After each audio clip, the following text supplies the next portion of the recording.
90% of the businesses और startups बंद हो जाते हैं। पता है एक रीज़न क्या है? रीज़न है द साइकोलॉजी। लोग जो स्टार्ट करते हैं बिज़नेस या स्टार्टअप उनको पता नहीं होता साइकोलॉजी बारे में कि उनको कैसे चीज़ें अपना प्रोडक्ट मार्केट में फैलाना चाहिए, कैसे चीज़ें बेचनी चाहिए, सेल्स कैसे करनी है, मार्केटिंग कैसे करनी है, डिमांड कैसे क्रिएट करनी है, क्यूरियोसिटी कैसे क्रिएट करनी है और सबसे मोस्ट इम्पोर्टेंट थिंग स्कैरसिटी कैसे क्रिएट करनी है। इन्हीं सब रीज़न्स की वज़ह से most of the businesses are failed क्योंकि उनके पास पैसा लगाने के लिए तो बहुत ही बिज़नेसमैन लेकिन उन्हें असल में साइकोलॉजी पता ही नहीं कि कैसे हम मार्केटिंग कर सकते हैं और कैसे सेल्स को इंक्रीज़ कर सकते हैं। But here are the top 10 psychology that you can sell literally anything to anyone. So without wasting our time, let's get started. The number one is you are not selling a product, you are selling a transformation. So इसका clearly answer ये है, for example, Apple. iPhones literally product नहीं बेचता है क्योंकि अगर बात करी जाए आईफ़ोन्स और एंड्रॉइड्स के बीच की, तो आईफ़ोन लिटरली बहुत ही कम फीचर्स बेचता है, बहुत ही कम फ्रीडम्स बेचता है और उसी के मुकाबले में एंड्रॉइड बहुत ज़्यादा फ्रीडम्स और चीज़ें बेचता है, सेल करता है। लेकिन बात क्या है ना कि आईफ़ोन एक ट्रांसफ़ॉर्मेशन बेचता है, एक स्टेटस सिंबल बेचता है। वो बताता है कि तुम्हारी औकात क्या है। वो पब्लिक में जाता है और तुम्हारी जेब से अगर आईफ़ोन निकलता है, तो तुम्हारी ट्रांसफ़ॉर्मेशन पता पड़ती है, तुम्हारी एक स्टेटस पता पड़ती है, एक पहचान पता पड़ती है, एक औकात पता पड़ती है।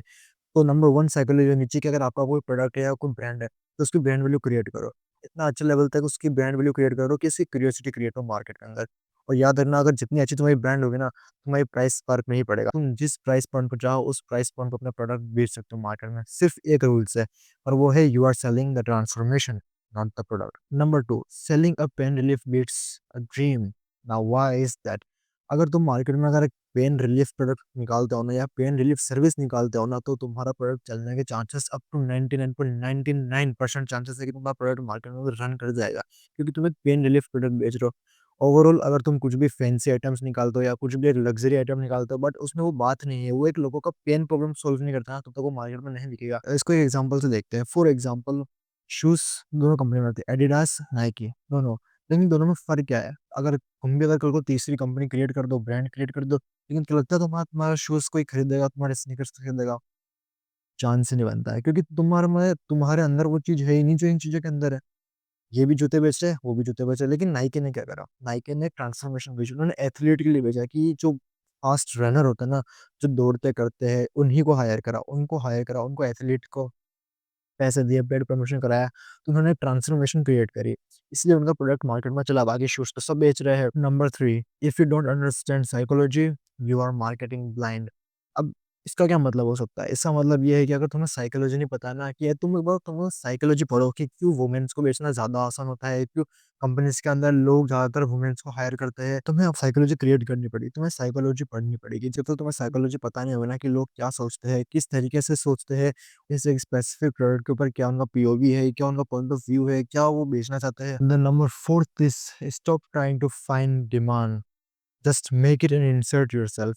अगर तुम देखोगे कि मार्केट में कहीं नया मौका आएगा तब मैं अपना प्रोडक्ट लॉन्च करूँगा, हो सकता है उस टाइम मेरा प्रोडक्ट चल जाए तो गलत है। इससे बेटर ये हो सकता है कि तुम खुद का प्रोडक्ट या खुद की अगर डिमांड है, क्यूरियोसिटी क्रिएट कर दो कि मैं ये प्रोडक्ट मार्केट में लाता हूँ और इसकी डिमांड क्रिएट कर देता हूँ कि जिससे लोगों को लगे कि अच्छा यार ये तो हमारा पेन रिलीफ प्रोडक्ट है या फिर इसकी डिमांड बहुत ज़्यादा है, स्कैरसिटी क्रिएट कर दे, जिससे वो ऑटोमेटिक प्रोडक्ट्स जो है लोग लेना स्टार्ट कर देंगे। Which is a very new ये कोई पुरानी बात नहीं है, साउंड्स लाइक कोरोना की, जैसे चाइना ने कोरोना के बना के डिमांड को सप्लाई कर दिया और सप्लाई करने में जब लोग मरने लगे तो उन्होंने खुद ही वैक्सीन बनाकर लोगों को सप्लाई करना और बेचना स्टार्ट कर दी। तो तुम भी एक साइकोलॉजी पढ़ सकते हो और ये सब क्रिएट कर सकते हो अगर तुम्हें एक अच्छा मार्केटर बनना है, एक अच्छा सेलर बनना है और सबसे बेस्ट चीज़ होती है वो है सेल्स, इसलिए तुम्हें सेल्स के लिए साइकोलॉजी पढ़ना बहुत आना चाहिए। The number 5 is you don't need fancy tools, you need focus. तुम्हारे पास जो सबसे बेस्ट चीज़ है वो है फोकस, अपना टाइम। जब तक तुम्हारे पास टाइम है तब तक तुम बहुत बड़ी से बड़ी चीज़ें, company, brand value, products create कर सकते हो। बट एक बार अगर टाइम चला गया ना तो लिटरली तुम चाह कर भी कुछ नहीं कर पाओगे। इसलिए बेटर ये है जब तक तुम्हारे पास टाइम है ना तब तक तुम खाली एक चीज़ को फोकस होके काम पे लग जाओ। फॉर एग्जांपल अगर तुमने सोचा कि मैं यूट्यूब पे वीडियोस क्रिएट करूँगा, तो इंस्टेड ऑफ क्रिएटिंग कि लाइक 1 महीना वीडियोस बनी, व्यूज़ नहीं आए तो बंद कर दिया, नहीं भाई। अगर तुम कॉन्स्टेंटली डिसिप्लिन में रहोगे ना और कंसिस्टेंसी के साथ अगर लगे रहोगे ना, तो मैं ये चीज़ गारंटी दे सकता हूँ कि 6 महीने में तुम्हारे व्यूज़ मिलियंस में होंगे, क्योंकि ये सिर्फ़ एक तरीका है फोकस वर्क का। अगर तुमको लग रहा नहीं है कि यार मेरे व्यूज़ नहीं आते, इससे इंस्टेड ऑफ सोचने के बजाय कि मैं छोड़ देता हूँ, व्यूज़ आ नहीं रहे, मेरे बोलने में दिक्कत होगी या कुछ भी नहीं आता ना, तब भी एक बार स्टार्ट कर दो। और बस लगे रहो, लगे रहो, लगे रहो। टाइम के साथ-साथ तुम सीख जाओगे और तुम्हारी डिसिप्लिन और तुम्हारी कंसिस्टेंसी तुम्हें बहुत आगे तक लेके जाएगी। The number 6 is be valuable first then become rare. अगर तुम शुरुआत में वैल्यूएबल बनते हो किसी चीज़ के लिए या फिर एकदम से रेयर बन जाते हो ना, तो तुम्हारी स्कैर्सिटी क्रिएट होती है, जिसकी वज़ह से लोगों को लगता है कि अब तो मुझे ये चीज़ खरीदनी पड़ेगी, क्योंकि ये चीज़ आउट ऑफ स्टॉक होती जा रही है, टाइमलेस होती जा रही है, लिमिटलेस होती जा रही है। सेम एग्ज़ाम्पल ले सकते हो आईफ़ोन से। साथ जो कंपनी आईफ़ोन्स रिलीज़ करती है, तो वो काफ़ी कम स्टॉक्स बताती है कि हमने खाली 100 स्टॉक्स में आईफ़ोन्स क्रिएट करे, 200 आईफ़ोन्स क्रिएट करे, बट असलियत में वो 100-200 नहीं, वो बहुत ज़्यादा अमाउंट में होता है। बट स्टिल पीपल उसको खरीदते हैं। इनको ये नहीं पता होता कि कंपनी जानबूझ के स्कैर्सिटी क्रिएट कर रही है। पहले वैल्यूएबल बनो, फिर बाद में रेयर बन जाओ। क्यों? क्योंकि जितना रेयर तुम बनोगे और लोग उतना तड़पेंगे तुम्हें खरीदने के लिए, और जितना लोग तड़पेंगे तुम उतनी हाई प्राइस पॉइंट रख के अपना प्रोडक्ट सेल कर सकते हो किसी को भी, जिससे तुम्हारी कंपनी की वैल्यू भी क्रिएट होती है, तुम्हारी कंपनी की ब्रांड वैल्यू क्रिएट होती है और भी बहुत कुछ। Sixth is price isn't the problem, your perceived value is. Price की कोई दिक्कत नहीं है, कंज्यूमर के पास देने के लिए बहुत पैसा है। अब चाहे ना तुमको पता नहीं, भाई लोगों के पास इतना पैसा, इतना पैसा, इतना पैसा स्पेंड करने के लिए ना, बट बात वो आती है कि अगर तुम सोचते हो कि यार मैं एक हो सकता है कि मैं एक कम प्राइस पर ना अच्छी चीज़ बनाऊँ तो लोग ले लेंगे, लोग ले भी लेंगे। बट प्राइस प्रॉब्लम नहीं होती, अगर तुम एक चीज़ बना के 500 की जगह अगर तुम 1000 में बेचो ना, तो भी 1000 वाली चीज़ बेटर बिक सकती है। इससे एग्ज़ाम्पल दे सकता हूँ मैं कि ₹1 की चॉकलेट को 1 लाख लोगों को बेचना और 1 लाख रुपए की चीज़ एक कंज्यूमर को बेचना, पर्सपेक्टिवली देखा जाए तो काफ़ी आसान है। 1 लाख की चीज़ किसी एक इंसान को बेचना। काफ़ी दोनों में कॉम्प्रोमाइज़ होता है। 1 लाख लोगों को ढूँढना, 1 लाख क्लाइंट्स को ढूँढना, 1 लाख कस्टमर्स को ढूँढना, 1 लाख लोगों को हैंडल करना और सिर्फ़ 1 इंसान को हैंडल करना और 1 लाख की सेल्स करना।